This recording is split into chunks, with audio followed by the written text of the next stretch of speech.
బిడ్డ చురుగ్గా ఉండే కుర్రోడు. తల్లి అంత అయిపోయిళ్ళా. అదిగో వాడేనమ్మా ఇంట నా బిడ్డను తీసుకుపోయినాడు. ఇదిగో ముఖం కూడా చూడడానికి లేకుండా కట్లు కట్టి తెచ్చి పట్టేసినాడు.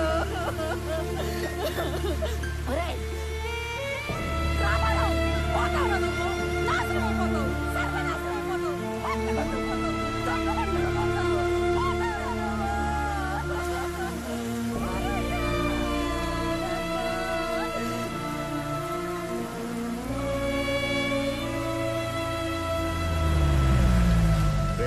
బస్లో హైదరాబాద్ పోవాల్సిన ఓడివి ట్రైన్లో మంగళూరు ఎందుకు పోతాండావురా? మీ పిన్ని శాపనార్థాలు మన కుటుంబానికి తగిలేట్టు ఉండాయిరా.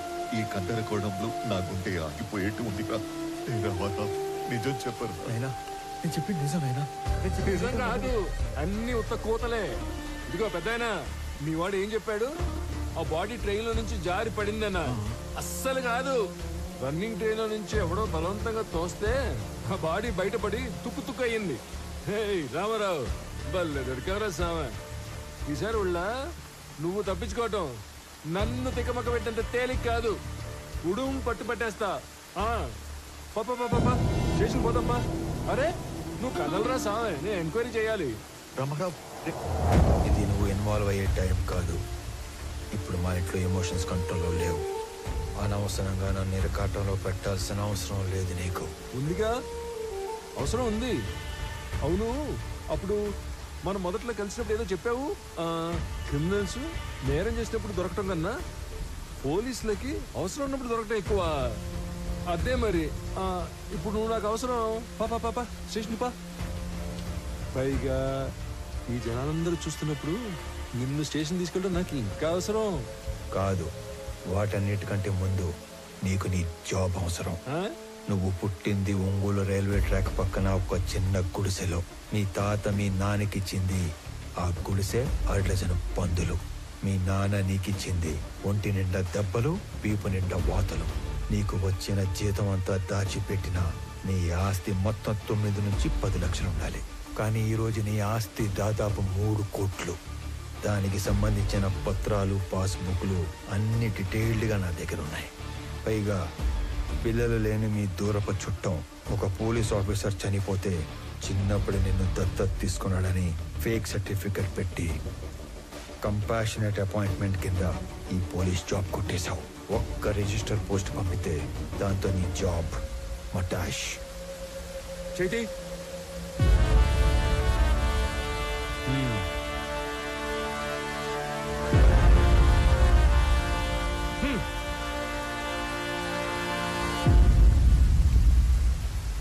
ఏందిరా, ఆ పోలీసు ఎంత బలంగా వచ్చినాడో అంతే భయంతో పోయినాడు. ఏం చెప్పి భయపెట్టినావురా? అసలు ఏం చేస్తున్నావు నువ్వు? అనంత వాళ్ళు ఈ మధ్య ఆస్తులు ఏమైనా కొన్నారా? ఎక్కువ డబ్బు వాళ్ళ చేతులు మారడం ఏమైనా చూసావా? నేనేం అడుగుతాంటాను, నువ్వేం అడుగుతాంటావు? రే, తండ్రి అయ్యుండి ఈ వయసు తండ్రితో అబద్ధం చెప్పకూడదురా. నేనేం అబద్ధం అనలేదు నాయనా. నేను ఎక్కువ బాధ పెట్టకూడదని నిజం దాచాను.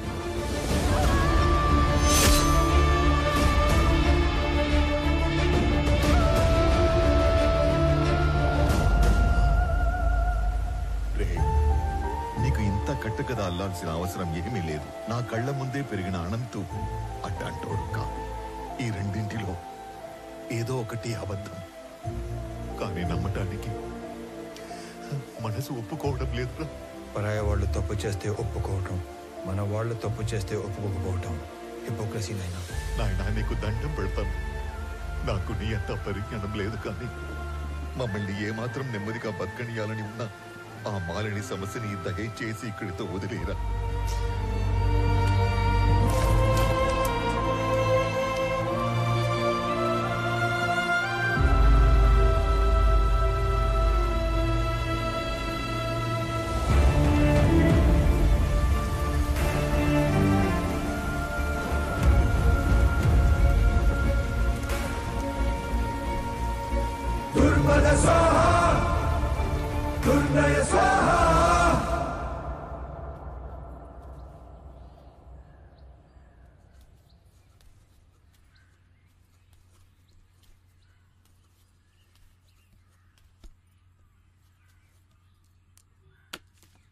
రామారావు, మీ నాయన బొత్తిగా డీలా పడిపోయినాడ్రా.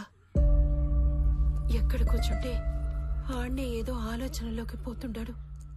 ఆయన ఒక్కడే కాదు, ఈ పిచ్చి పిల్ల కూడా. నీకేమీ చెప్పలేక, చెప్పకుండా ఉండలేక అక్కడ అమ్మా నాన్నల దగ్గర ఏడుస్తా, ఏడకొచ్చి నవ్వుతూ తిరగలేక సతమతమైపోతా ఉండదు పాపం. నువ్వే ఏదో ఒకటి చేసి మమ్మల్ని మామూలు మనుషుల్ని చెయ్యాలరా. మహాలక్ష్మి, సమస్య తేలిగ్గా ఉన్నప్పుడు నెత్తిన పెట్టుకోవటం, అది కొంచెం పెద్దదైనప్పుడు వదిలేయటం నాకు చేత కాదు. పోతా పోతా అనంత ఎన్నో ప్రశ్నలు వదిలిపెట్టిపోయినాడు. వాటన్నిటికీ సమాధానం వెతకాలిగా మహాలక్ష్మి.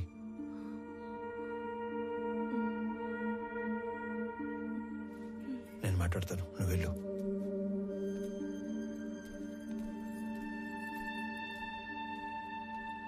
నందిని,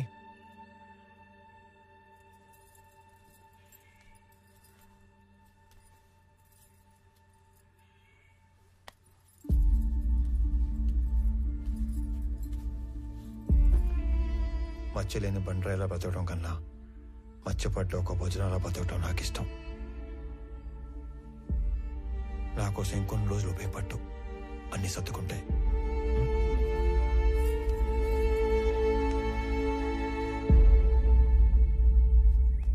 కూర్చో తల్లి. నమస్కారం.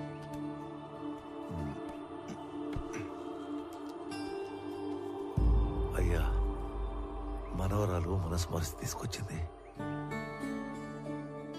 మా వాడు దుబాయ్లో ఉన్నాడని చెప్పడం అబద్ధం. అసలు నిజం ఏంటంటే పరువు పోతని ఎవరికి చెప్పుకోలేక బిడ్డేమయ్యాడో సరిగ్గా వెతకడమే మానేశాను. మా నాన్న గొంతు విని చాలా రోజులైంది. ఈ మధ్య కలలో కూడా రావట్లేదు. మా నాన్న మొహం మర్చిపోతానేమో అని భయమేస్తుంది నాకు. మా నాన్నని వెతకడానికి హెల్ప్ చేస్తారా? బొట్టు పెట్టుకోవాలా లేదా అన్న ప్రశ్నతోనే నా రోజు మొదలవుతుంది. ఇలాంటి అయోమయం ఏ భార్యకి రాకూడదేమో.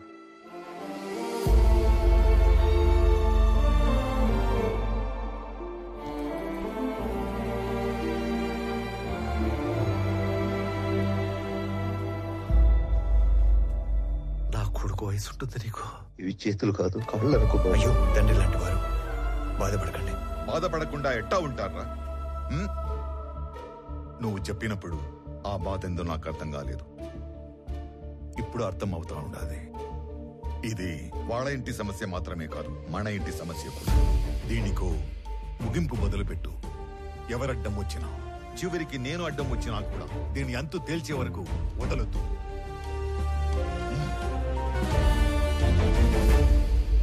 తీసుకోండి అంకుల్.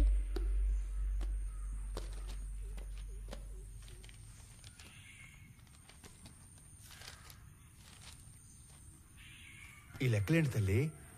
రే, నేను నెంబర్ చెప్తా, నోట్ చేసుకో. 085923451. వాడి పేరు సురేష్. 3 తబలాలోళ్ళు, 6000 చొప్పున 3. ఈ అమౌంట్ రేపు ఇచ్చేద్దాం. అలాగే ఇద్దరు మనుషులకి 250 చొప్పున 3 రోజులు, అంటే 2 × 3 × 250. రిటర్న్ వచ్చాక బల్క్ 20,000 ఇస్తాను. ఇంకొక నెంబర్ చెప్తా, రాసుకో. 083323141. వాడి పేరు దివాకర్. 4 సిగరెట్ లోళ్ళు. ఖర్చులిద్దరికి 300 చొప్పున 3 రోజులు. నీ మనిషి కాబట్టి 300 ఇస్తున్నాం.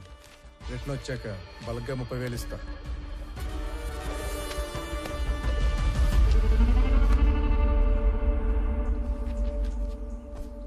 మీ నాన్న వెతకడానికి నీ వంతు సహాయం నువ్వు చేసావు తల్లి. నా లెక్కకి నీ లెక్క యాడ్ అయింది. అమ్మ కింద ఉందిగా, నువ్వు అమ్మ దగ్గరికి వెళ్ళి ఆడుకో. తాతే నేను తర్వాత వస్తాం. వెళ్ళు. ఈ లెక్కలేంటి బాబు? ఇదొక కోడ్ లాంగ్వేజ్. ఇలా ఉంటే తబలా, ఇది సిగరెట్, ఇది చాక్లెట్. అంటే మా వాడు వాళ్ళందరినీ స్మగ్లింగ్ లోకి దింపేశాడన్నమాట. మీ మనవరాలు నోట్ చేసిన ఫోన్ నంబర్స్ నేను ముందే గ్యాదర్ చేశాను. వాళ్ళ ఫ్యామిలీ మెంబర్స్ కూడా కలిశాను. విచిత్రం ఏంటంటే వాళ్ళందరూ కూడా మిస్సింగ్. ఇందులో అపంశం తెలియని సురేంద్ర అనవసరంగా ఎన్నుకున్నాడు. అవును. పాపం, ఒక్కసారి తన ఫ్యామిలీ దగ్గరికి నన్ను తీసుకెళ్ళవా? సురేంద్ర మా ఇంటికి వచ్చిన రోజు వాళ్ళిద్దరి మధ్య వాదం జరిగింది. తప్పు చేస్తున్నావురా. నువ్వు స్మగ్లింగ్ చేస్తున్నావు ముందే తెలుసుంటే నీ దగ్గరికి హెల్ప్ అడగడానికి వచ్చేవాడిని కాదు. ఏంట్రో తప్పు? డబ్బు అవసరమైనప్పుడు ఈ గవర్నమెంట్ ఆ ఎర్రచందం చెట్లు నరుక్కు నమ్ముకోవట్లేదా? విరాజ్ ఈ బిజినెస్ ఎప్పటి నుంచో చేస్తున్నాడు. ఇదంతా ఈ గవర్నమెంట్ తెలియకుండా జరిగిపోతుందా? రే, ఎవరికి అందాల్సిన వాళ్ళకి అంతానే ఉంది. ఈ టోటల్ నెట్వర్క్ లో నేను ఒక చిన్న లింక్ మాత్రమే. అయినా మా నాన్న నిజాయితీగా 30 ఏళ్ళు కష్టపడి సంపాదించింది ఏమీ లేదురా. ఊరంతా అప్పు తప్ప. నేను ఈ 3 సంవత్సరాల్లో కావాల్సినంత సంపాదించాను. మన ఫ్రెండ్స్ లో కూడా చాలా మందికి హెల్ప్ చేశాను. నువ్వేమి ఫీల్ కాకుండా నేను ఇచ్చిన డబ్బు తీసుకొని బిజినెస్ లైన్ లో పెట్టుకో. మనం తర్వాత చూసుకుందాం. నేను తీసుకొని రా. నువ్వు అన్నట్టు ఆ స్మగ్లింగ్ గవర్నమెంట్ తెలిసే జరుగుండొచ్చు, కానీ దొరికితే ఇరుక్కుపోయేది నువ్వు, నీతో పాటు ఉన్న లింకులు. నువ్వు చెప్పే ఆ విరాజ్, లంచం తీసుకునే గవర్నమెంట్ ఆఫీసర్లు వాళ్ళందరూ క్షేమంగానే ఉంటారు, కానీ నిన్ను మించి నీలాంటి ఇంకో బలి పశువుని ఎత్తుకుంటారు. అటు చూడు, మన పిల్లలకు పెట్టే ప్రతి ముద్ద నిజాయితీతో పెట్టడమే మనం వాళ్ళకిచ్చే గొప్ప ఆస్తిత్వం. అలాంటి పిల్లలేరా ఆత్మవిశ్వాసంతో సొసైటీలో ధైర్యంగా బతుకుతారు, గౌరవంగా తిరుగుతారు. నీకేదైనా జైల్లో పెడితే నీ కూతురికి ఏమని సమాధానం చెప్తావు? ఇప్పటికైనా చేయి దాటకముందే వదిలేరా. నేను ఇంత లోతుగా అస్సలు ఆలోచించలేదురా. ఈ మధ్య మా నాన్న కూడా నా ఎదుగుదల చూసి ఆనందించట్లేదు, అనుమాన పడుతున్నాడు. నేను చేసే ఈ పని మా వాళ్ళకి తెలిసేలోపు నేను ఈ వ్యాపారం వదిలేస్తాను. నేను డబ్బు తీసుకుని ఒప్పుకున్న ఈ కన్సైన్మెంట్ పూర్తి చేయాలి. ఆఖరి నిమిషంలో వదిలేస్తే ఆ విరాజ్ మనుషులు ఎవరిని బతకనివ్వరు. ఈ ఒక్క కన్సైన్మెంట్ ఫినిష్ చేసిన తర్వాత నేను నీతో పాటు వచ్చేస్తారా? మన ఇద్దరం కలిసి వ్యాపారం చేసుకుందాం. ఆ మాట నాకు చాలా హ్యాపీగా ఉందిరా. రే, ఇంకో విషయం, రేపు మా కన్సైన్మెంట్ వెళ్ళే రూటు మీ ఊరు పక్కన ఉన్న ఇంటర్నల్ రోడ్లోంచే. రేపు నైట్ వెళ్ళే లాస్ట్ కంటైనర్ వెనకాల నేను కూడా పోర్టుకి వెళ్తాను. నువ్వు నాతో పాటు కార్లో వచ్చేసి ఇద్దరం కలిసి కబుర్లు చెప్పుకుంటూ వెళ్తాం. నేను మీ ఊర్లో దించేసి నేను పోర్టుకి వెళ్ళిపోతాను. రే, నా కార్లో రావడానికి కూడా అంత ఆలోచిస్తావేంట్రా? నువ్వు మరీ భయస్తుడురా. మాకు మంగళూరు పోర్టు వరకు రాజ్య మార్గం సెట్ చేసి ఉంది. నీకేం భయం లేదురా. పద. మా వాడేదో చిన్న చిన్న తప్పులు చేసి డబ్బులు సంపాదిస్తున్నాడని నాకు అనుమానంగా ఉండేది, కానీ వాడు స్మగ్లింగ్ చేస్తున్నాడని సురేంద్ర వచ్చి వాడిని మార్చే రోజు వరకు నాకు తెలియదు. వాళ్ళిద్దరూ ఆ రోజు కలిసి బయలుదేరారు, కలిసే కనబడకుండా పోయారు.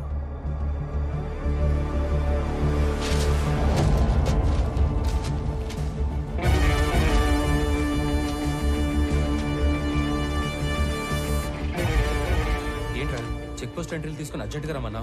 వర్మ ఫ్యామిలీ చెప్పిన దాన్ని బట్టి సురేంద్ర వర్మతో కలిసి వెళ్ళాడు. వాళ్ళిద్దరూ మిగతా 20 మంది మన సరౌండింగ్స్ లోనే మాయమైనట్టు నాకు అనిపిస్తుందిరా.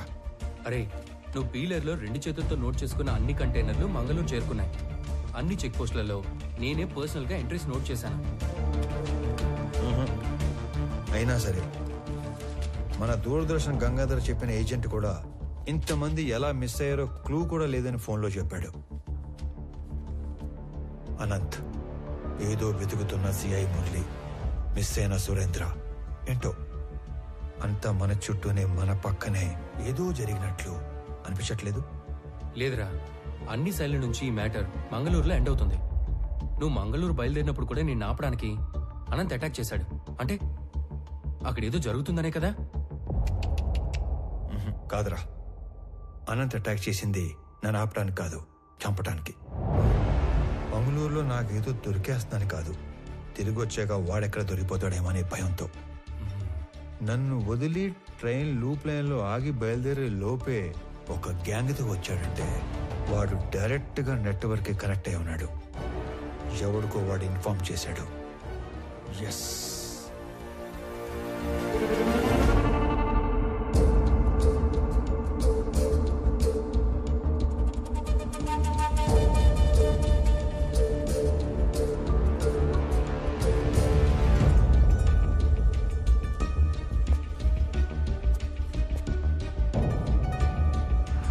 మంగళూరు వస్తున్నా. ఇట్లా మాత్రం నేను హైదరాబాద్ వెళ్తానని చెప్పాలి, ఓకేనా? వెళ్ళు వెళ్ళు వెళ్ళు వెళ్ళు.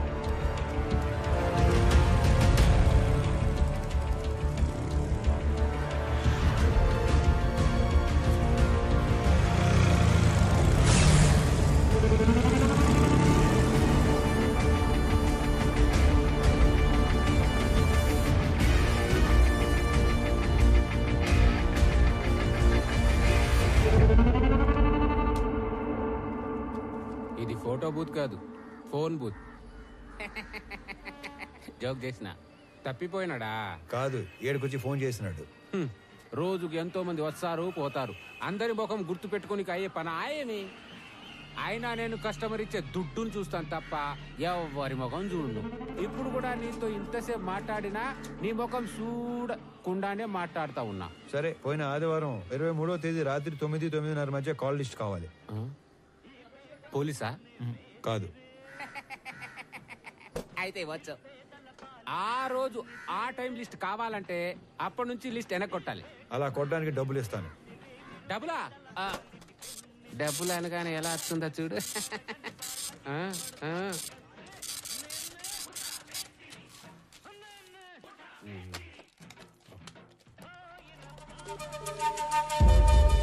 రే సలీం, రేపు ఉదయం కల్లా ఈ ఫోన్ నంబర్ తాలూకు అడ్రస్లు కావాలి. నోట్ చేసుకో.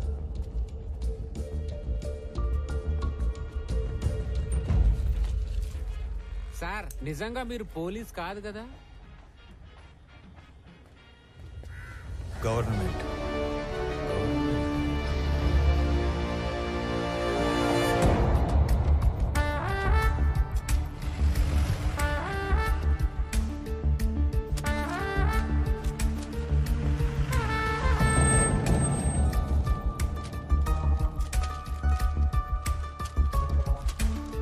అరే ఇదిగో, నువ్వు అడిగిన జెరాక్స్ కాపీలు. నేనెప్పుడూ రాసి తెచ్చి